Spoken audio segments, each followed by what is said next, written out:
She recently released a new book as co-author with Angie All called The Autoimmune Wellness Handbook, a comprehensive guide to living healthfully and with autoimmune disease. And this is why she was in New York for the launching, the book signing, and the cooking class at U Kitchen. Nikki will be sharing with us how she went from extreme illness back to wellness and how it inspired her to help other people dealing with chronic illness to achieve wellness. And we will also be discussing how to transition from vegan to paleo life and how she used food as medicine by cutting dairy essentially and how it cured her asthma. And following that discussion, we will have a 30-minute question answer. And at that time, we will guide you on how to raise your hand for questions from your phone. So, Nikki, thank you so much for being with us tonight. Yeah, thank you so much, Fabia, and I'm super excited to be here. So, Nikki, we would love to hear what your journey was with autoimmune disease like. Yeah, so, I was diagnosed with both Hashimoto's and celiac disease about 5 years ago after I had a seizure-like episode on Christmas Day, and I had been hanging out with my friends, eating cinnamon rolls and drinking beer, and I went to sleep that night, and I just kind of felt a little bit unwell. And I woke up a few hours later and went to the bathroom, and I called my husband because I knew that something felt really wrong.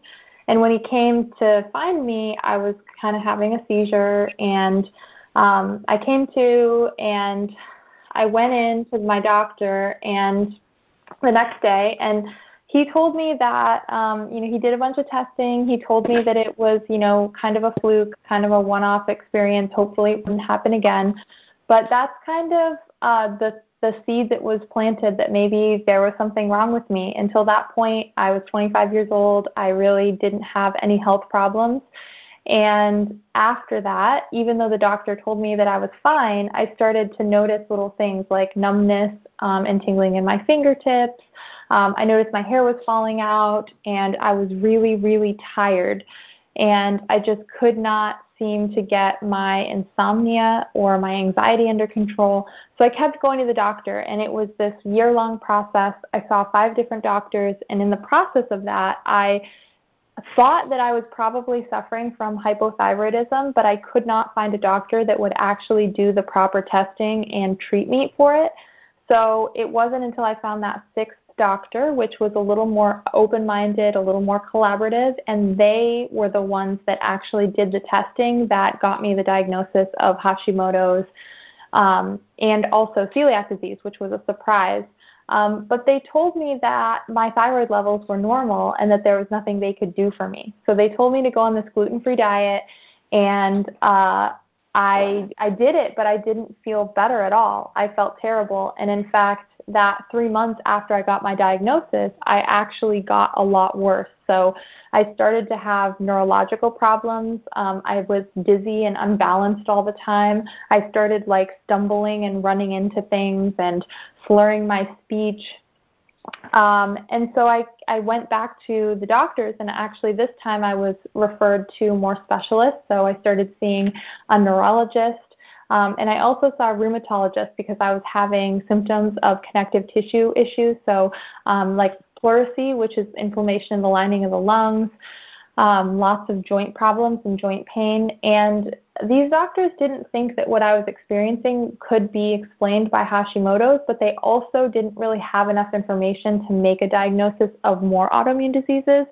So they told me that they wanted to wait for 6 months until I could get those additional diagnoses. So at that point, I was incredibly scared, and I realized that if I didn't do my own research and figure out how I could start feeling better, that I was just going to get worse. And so that's kind of how my whole journey with illness took this turn of discovering the autoimmune protocol and all of the things that we can do with our lifestyle, and also how to talk to our doctors to just kind of be on that path to better wellness. And over the past 5 years, I've found how to work with the doctors. I have got myself on thyroid medication, which was something that I really needed. It was very hard to do.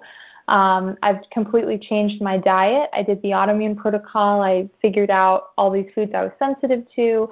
And I also learned how to adjust my lifestyle. So things like how much exercise I get, figuring out how to sleep properly, how to manage my stress, all of those things were really big factors into kind of living better with autoimmune disease and making a full recovery. So kind of in the depths of my illness, I was incredibly sick. I was debilitated. I was not able to work, and I was very depressed. And then I came out of it very slowly over the course of years. I don't want you guys to think that this happened like overnight or even in a matter of weeks. It definitely was like a year or two before I was really even good enough to work again. But now 5 years later, I have my energy back, and I really wake up every day with a passion to share this information that I've discovered with other people who are trying to go through that journey in their own lives. Wow, thank you so much for sharing this. It must have been so difficult and painful to go through this process, and it's so unique we hear a lot about a lot of stories, and every story is unique, different for everybody, and how painful it is and how challenging. And could you explain, how is autoimmune disease viewed and treated and undergoing a change? Yeah, so autoimmune disease is really interesting because it's a large category of diseases. So there are over 100, if not more like 150 autoimmune diseases. So these are all diseases that are linked by the immune system going wrong. So it's not actually a disease like most of us probably have Hashimoto's. Hashimoto's is not a thyroid disease. It's not a disease that is originating from a thyroid. It's originating from your immune system, which is then attacking your thyroid. And for someone with multiple sclerosis, their immune system is attacking their brain. So autoimmune diseases, they affect a lot of people. Actually, 55 million people or more are estimated to suffer from autoimmune disease just in the United States. And when you compare that number to like 10 million people who have cancer, that's more than 5 times as many. But most of us are very aware of the people in our lives who have something like cancer and how to cope and help them deal with that. We don't have that structure with autoimmune disease. So part of what I'm trying to do through my website and through my work and through my advocacy is trying to create a little bit more of a cultural understanding of what having an autoimmune disease means, what it looks like, because a lot of times it's not visible. A lot of us are suffering from what's called an invisible illness, and we feel a certain way, but we don't look in a way a lot of times.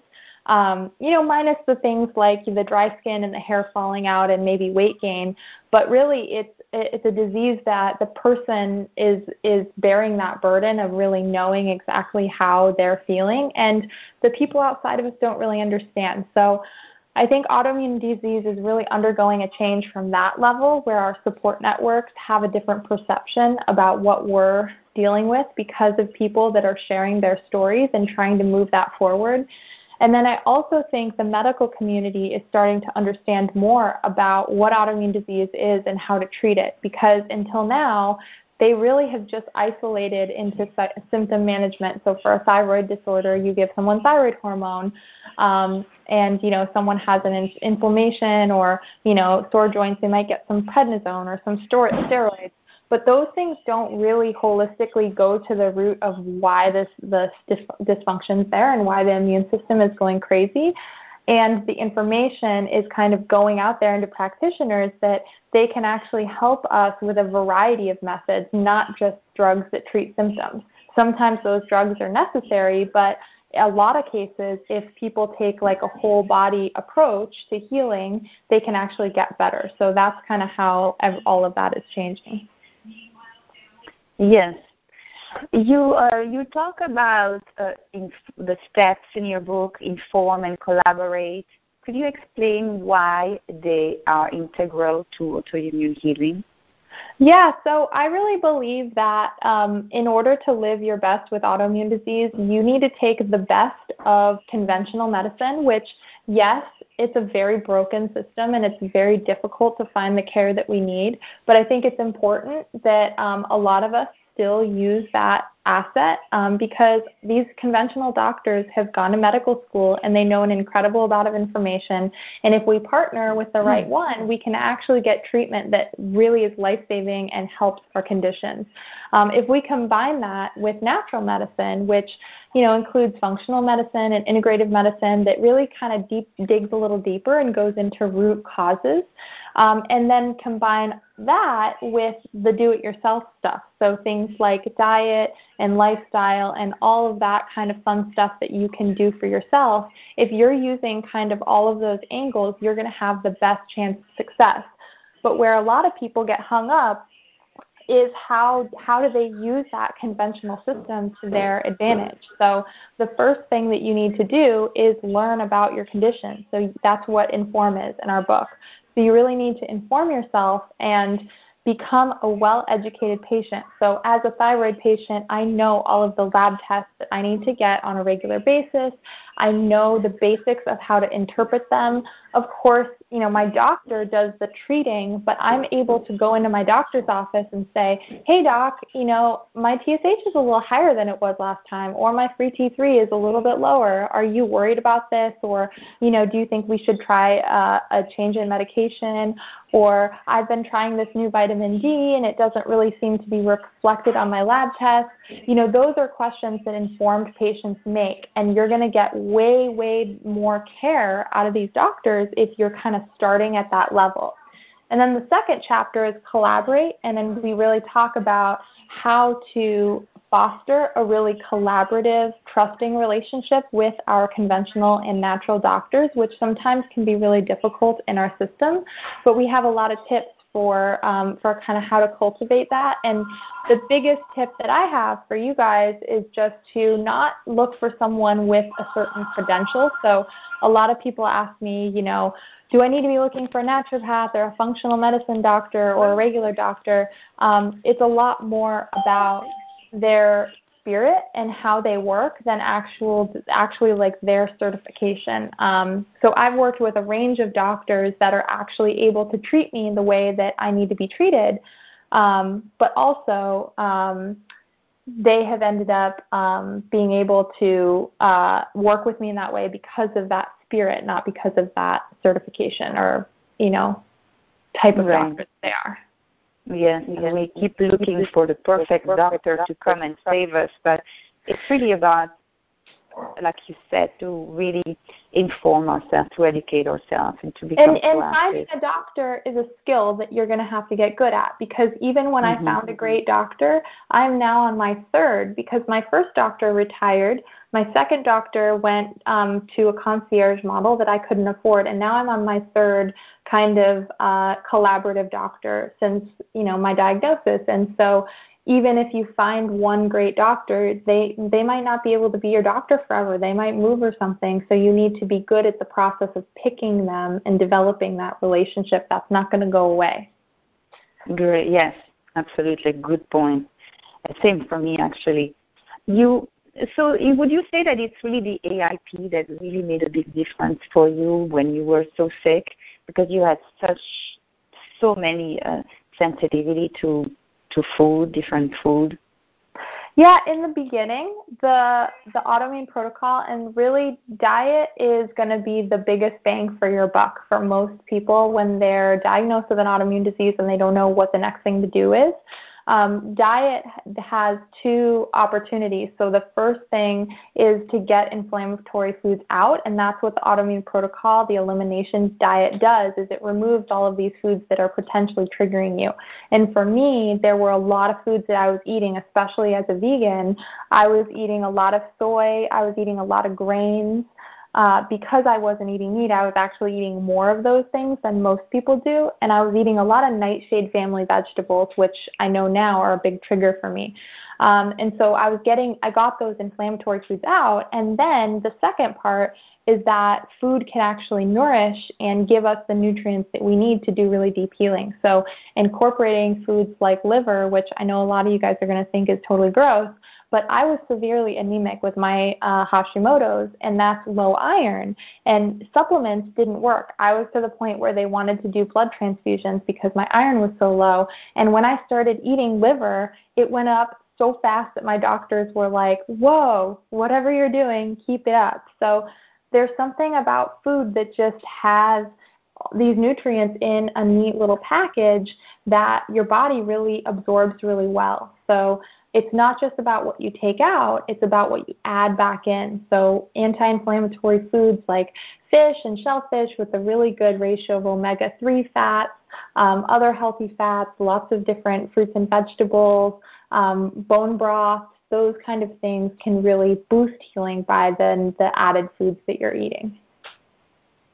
Yes, it's the real food. There's nothing like real food. I mean, there's no supplement that's going to replace exactly how your body can assimilate real food, right? Yeah. Is there any other lifestyle approach that you would advocate for managing autoimmune disease? Yeah, so, in my book, The Autoimmune Wellness Handbook, my partner and I talk about the 4 different lifestyle areas that people with autoimmune disease should look into, and those are stress management. So we call that chapter Breathe. So we talk about why managing stress is actually really important for those of us with autoimmune disease. We talk about sleep. Sleep is really important because that's the time that our bodies undergo all of the deep healing. So a lot of times people are eating really compliant diets and they're not sleeping, and so their body isn't really getting the opportunity to do that deep healing and repair. We also talk about movement because movement is actually something that shows in studies that a lot of the pain associated with autoimmune disease improves when we do light, appropriate movement. And for a lot of us with autoimmune disease, that can be really hard. I know it was really hard for me when I was super sick to start moving again and to find an exercise routine that actually supported my healing process. And the benefits of exercise can kind of be seen on a U-shaped curve. So moving too little, people that don't move at all, and also people that move too much, they can be at risk for kind of flaring up their autoimmune diseases. And then lastly, we talk about connection, connecting with other people, having support. That's a prime reason why I am involved in Hashimoto's awareness is because we're trying to raise awareness and get more support for people with this disease, and we can find this in our homes, in our friends, in our families, online, in person. Support is a really important part of the process. And then also connecting with nature, so connecting with our environment. There are lots of studies that show that people that actually connect with nature have more modulated immune systems, which is exactly what we're trying to achieve with autoimmune disease. So there are a lot of lifestyle factors that you guys can incorporate to live well with autoimmune disease. Yes. How does connecting with nature and people help someone on their recovery? Yeah, so connecting with people, obviously it can help from the standpoint of just having physical help. So when I was really sick, I had a hard time chopping vegetables and cooking food, even though I knew that the diet was an important part for me. So when I had friends ask me, is there anything I can do? I would have them come over and cook with me. And not only was I able to hang out with them and talk to them a little bit about what I was going through, but they were actually physically help me do something that was necessary for my process. So that can be really helpful. But also just sharing with people that are also going through the same thing that you're going through. So I met my blog partner, Angie Alt, online because we both started blogging about our experiences. And until I met her and a lot of other women in the community, I'd never met someone with an autoimmune disease, and I didn't know anyone that was trying to heal from one. So just having that experience of connecting with them, you guys can do this through support groups online or on Facebook or in person, a meetup, or going to a book signing or something, you can connect with other people and just share your experience and your journey, and that can be really uplifting and really helpful. Connecting with nature is really interesting because, a lot of people don't really think of that as having an impact, but science tells us that it actually does impact our immune system. So, our indoor lifestyle under lights and using our devices all the time, we are very disconnected from our environment and from nature.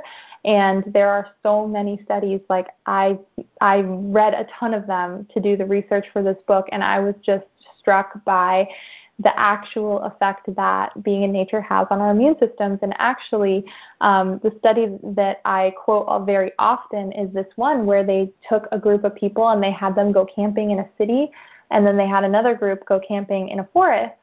And they found that the people that camped in the forest had a measurable impact on their immune system for an entire month after they came back. So going to be in nature, you don't have to do it every day. You don't have to go move in a forest or live in a rural location. You can go to a park and you can get small doses of it, and it really impacts you. Yes, I love what we shared about, creating community and cook with people that eat the same way, and how relaxing your system is, this your body just relaxes completely when you are in an environment or in a restaurant that's completely gluten-free friendly. You don't have to worry about explaining to the waiter, 4 or 5 times, or make sure that it's not cross-contaminated. And it's just so important. So make research, right, about the restaurant that are around you that are gluten-friendly, and create community, create groups of people that can cook with you. And I love that, and how you use energy. That's beautiful. How can people avoid overwhelm when setting up to make these big changes? I like to tell people to figure out if they are kind of like a cold turkey transition type of person, or if they're a slow and steady. I think a lot of people actually identify more with the slow and steady approach. And so in order to avoid overwhelm, you would remove things from the diet slowly instead of just doing it all at once. Same thing with the lifestyle stuff. So instead of saying, tomorrow I'm going to eat perfectly compliant AIP, I'm going to start sleeping 10 hours a night, I'm going to meditate for an hour a day, I'm going to go on an hour walk, and you add all these things to the list, and it's like, of course it's impossible to live that life if you're just starting from scratch. But if you start slowly, like maybe you make it your goal for 30 to 90 days to casually wade into the diet. So for 1 week, you just start with gluten-free. In the second week, you do gluten-free, dairy-free. In the third week, you do gluten-free, dairy-free, and sugar-free. And so you start to kind of take out those foods, and as you get used to it, it becomes easier, and those eliminations aren't so hard and overwhelming. Same thing with the lifestyle stuff. You can start with just 5 minutes a day of meditation, and you don't want to attack all of those things at once. Maybe you get on a meditating routine and you're meditating for 3 or 5 minutes a day. Then you decide, well, I'm going to start with a 10-minute walk every day. And so then you start with a little walking routine, and you can add things in really little, drip them in, instead of just kind of making these big changes all at once. Wonderful. Yes. And before I open the lines for questions, is there anything that you want to add?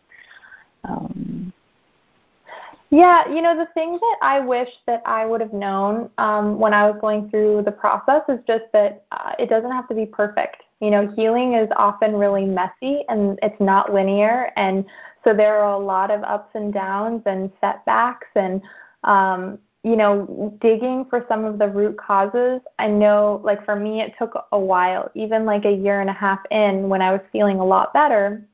I worked with a naturopath who did some testing, and I found out that I had H. pylori, I had a parasite, I had a bacterial overgrowth, and we needed to treat all that stuff. And that phase, I remember thinking, oh, I wish I knew this at the beginning. But honestly, it's like peeling an onion. You need to kind of take off all those layers when they're ready to come off. And sometimes you just have to let healing take it at its speed. Mm-hmm. So I would encourage you guys to kind of ditch that perfectionism and enjoy the journey and enjoy the process of kind of discovering all of the things that make you feel well and make you feel tick, instead of having some sort of high expectation or deadline, and just kind of let yourself be there in that process. It's a really beautiful thing.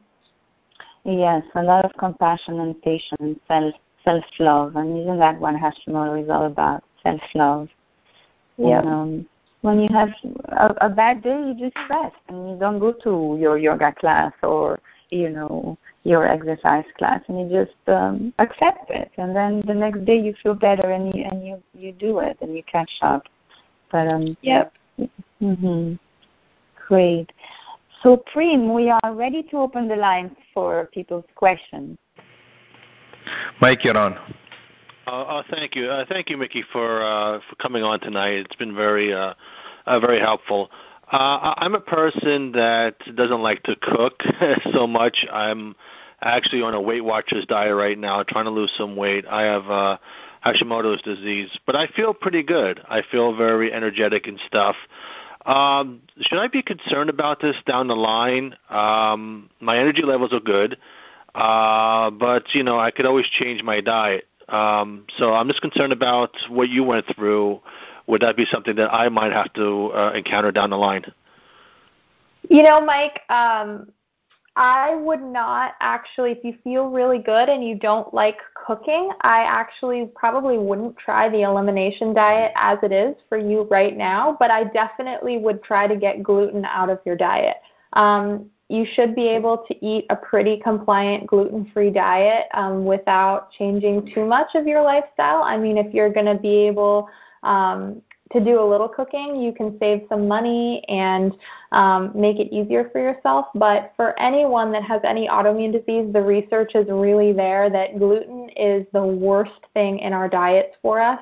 And long term, that could come back to get you, even if you're feeling good right now. So that's the big dietary recommendation that I would make. And the second thing is just to think about how to get more nutrients in your diet. So even though you're feeling pretty good right now, Hashimoto's is a disease that actually causes a lot of nutrient depletion. So making sure that you're eating a diet that is heavier in vegetables and like real foods, so some meat, and if you can incorporate some broths and those kind of things, that's going to actually boost your body's stores of those nutrients, and that can be really helpful for you too. But I actually don't think that for someone that's feeling really good, I don't know that they really need to go beyond gluten-free until they start having other symptoms.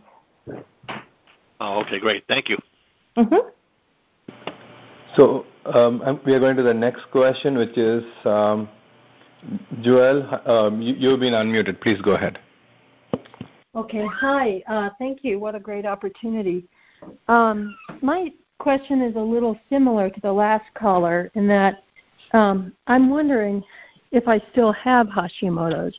And, is the way to test that pretty much only with the, TPO antibody test? I have a couple of different doctors. I do a lot of things. I've read. Do the good diet, gluten-free, and all that stuff. And so I feel great. I still am very strict about my diet.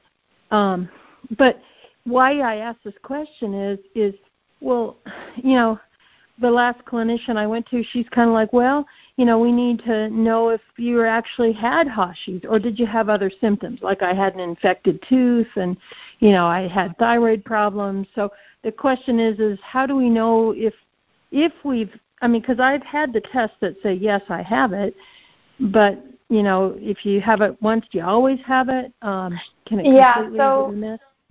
Yeah, so autoimmune diseases are incurable, and once you have one, you usually have it for life. That's not to say that people don't go through periods that some people would call remission. I don't really like using that word because a lot of people are familiar with remission as it applies to cancer, where that means that there's no cancer in your body.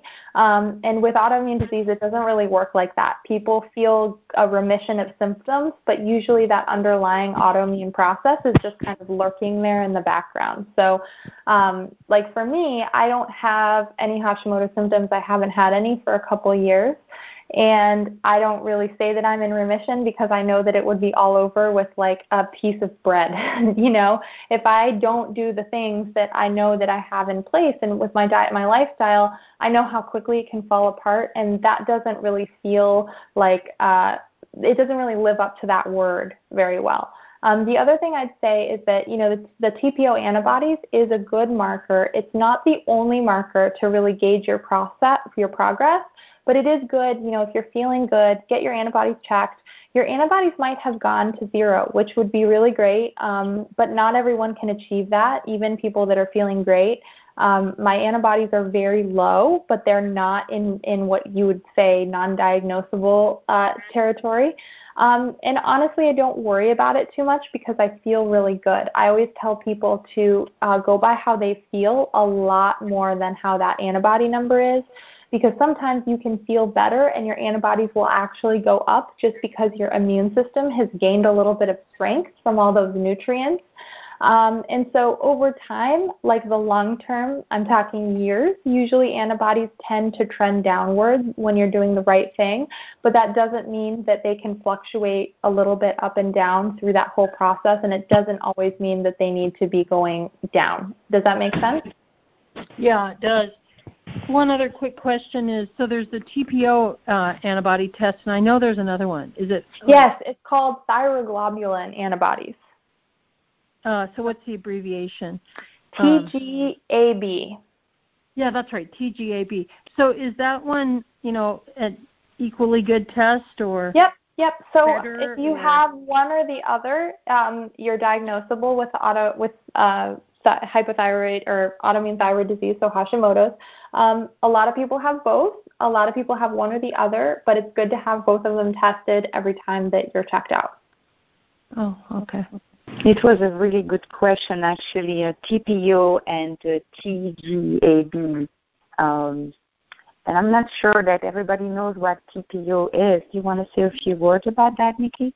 Yeah, it's thyroid peroxidase, and it's just a really, so when we have autoimmune hypothyroidism, there's a few different things that the immune system can actually target, and that's one of the markers. It is actually even possible to not have TPO or thyroglobulin antibodies, and that would be a diagnosis based on an ultrasound because we don't really have identified all of the types of antibodies that are present, but less than 5% of people with Hashimoto's don't have antibodies. So if you feel like you have all the symptoms and you haven't been able to get a diagnosis, sometimes getting an ultrasound, if they see that inflammation, they'll usually diagnose you with Hashimoto's. Right. So okay. The presence, yeah. You have a question, Pri? Yeah, we have a question from the number 310-780-0818. And you are unmuted. Please go ahead.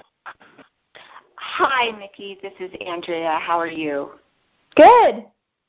Good. I came in on really late. I didn't get to hear you guys speak, but I do have a question, and if I'm going over something you already talked about, just tell me and we can forget it. About 8 years ago, I started just feeling horrible, just really sick to my stomach and all different symptoms, but then it ended up going into chronic pain. And none of the doctors could diagnose me. You know, I went to 30-plus doctors. They finally said fibromyalgia because I think they just kind of threw me in a bucket. So I've been dealing now for 8 or 9 years. And just recently, a year and a half ago, I started with a functional doctor. He put me on a bunch of supplements. Didn't really change my eating habits to say I have tried different diets just because I feel like that's a big, huge part. I'm a pretty healthy eater. And just in the last month, I reached out to another doctor because my daughter also has conditions, and I'm in Los Angeles. He's in New York, and we're doing the phone thing, which I'm totally fine with. But we did a whole bunch of new tests, and he came up with Hashimoto's, which I had never heard that I had. I know I have a bunch of other things that are going on, viruses versus autoimmune, but I guess my question is could Hashimoto's mimic the fibromyalgia? Maybe I never had fibromyalgia. And one other question, what do you feel supplement-wise? I feel like I'm not eating any better. And I bought your book. I have 2 of your books. I'm following the autoimmune paleo cookbook thing. I feel miserable. So yes, the biggest answer is that yes, Hashimoto's can definitely act like fibro. Pain, muscle pain, fatigue, joint pain, that is all Hashimoto symptoms.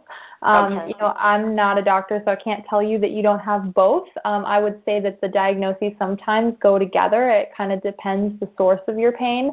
I would say that if you're seeing a doctor and they're not treating you for thyroid hormone level imbalance, so if you're like seriously hypothyroid and your hormone levels aren't good, you probably need medication. And if that medication doesn't make you feel better in your joint pain and your fatigue, then you might actually have both Hashimoto's and fibromyalgia.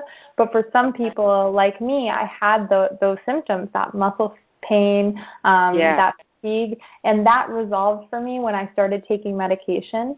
It was just a symptom of not having enough T3 in my body. So every cell in your body needs thyroid hormone, and so that's why we feel so crummy and dumpy and horrible when we don't have it. And you might have to inform yourself about the levels and really fight for your care, because a lot of doctors don't like giving enough medication, and that is a consistent problem, even in the functional system. So if you're not medicated, I would read up on your lab work, I would read up on the functional ranges, educate yourself there, and then go into your doctor and see if you're on the right type of medication, on the right dose, and see if you can really start searching for that, because that's going to be the piece I think that gives you the most answers.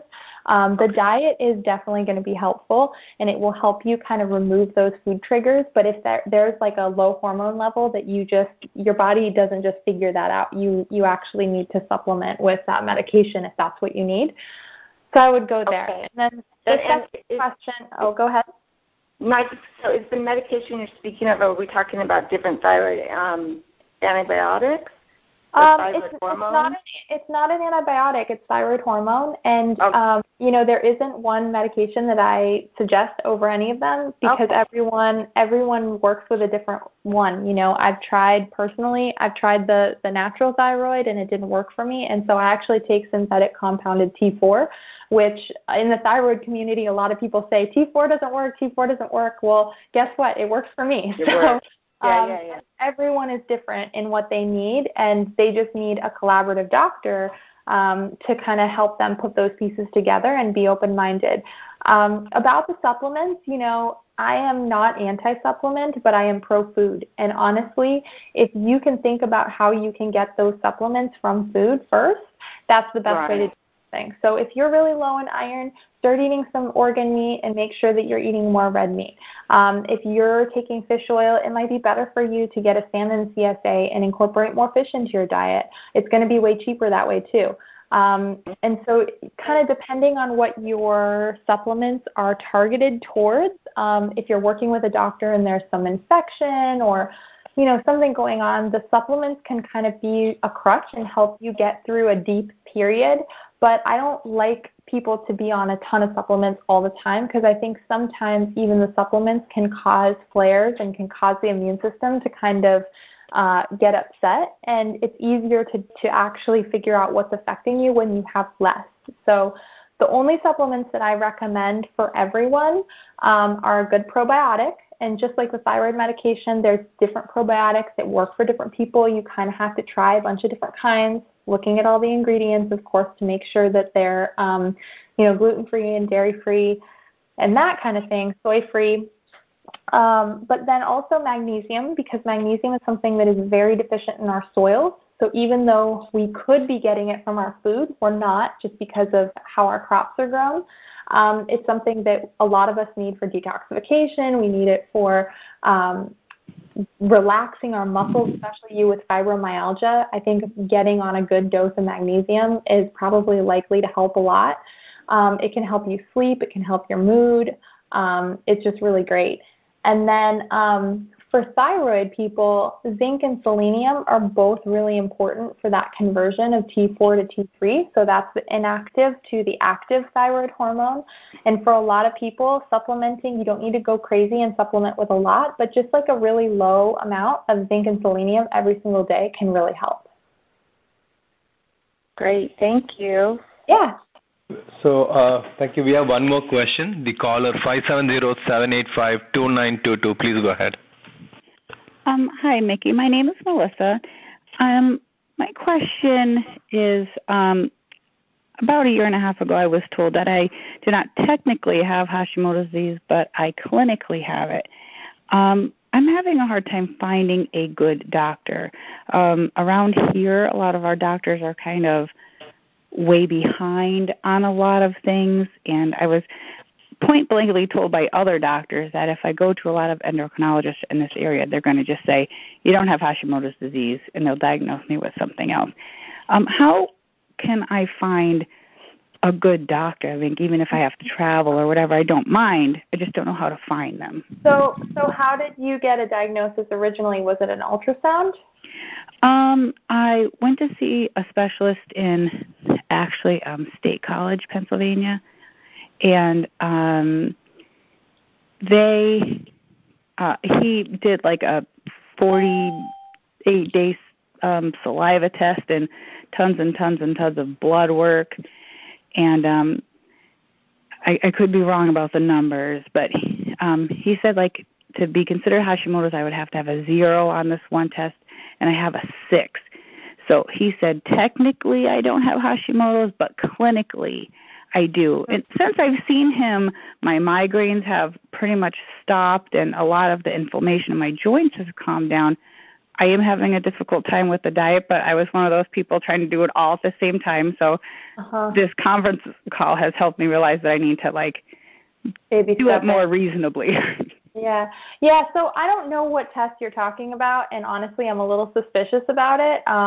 Usually when you hear of someone that gets a diagnosis of Hashimoto's, there's 3 ways you're going to get it. It's TPO antibodies, and it's above a range, below a range. Usually with most labs, it's 30. So sometimes people have results in the hundreds or even the thousands. I had 500 when I was diagnosed. There's thyroglobulin antibodies. That's abbreviated as TGAB.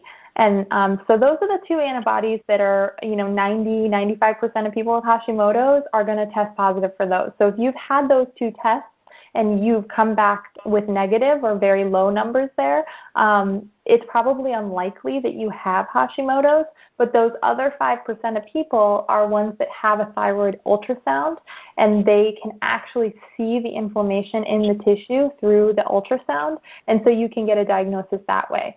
I don't know of any other way or any other test that a doctor would be able to do that tells you if you have Hashimoto's.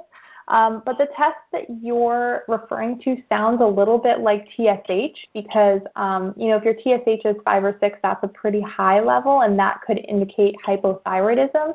But by itself, I don't think a doctor can tell if you have Hashimoto. So I would try and clarify with that doctor and that lab test. You can even request all that lab work. As a patient, you own that information. So I would get all of those blood work, and I would look it up online and kind of reference against those antibodies and see if you've been tested there.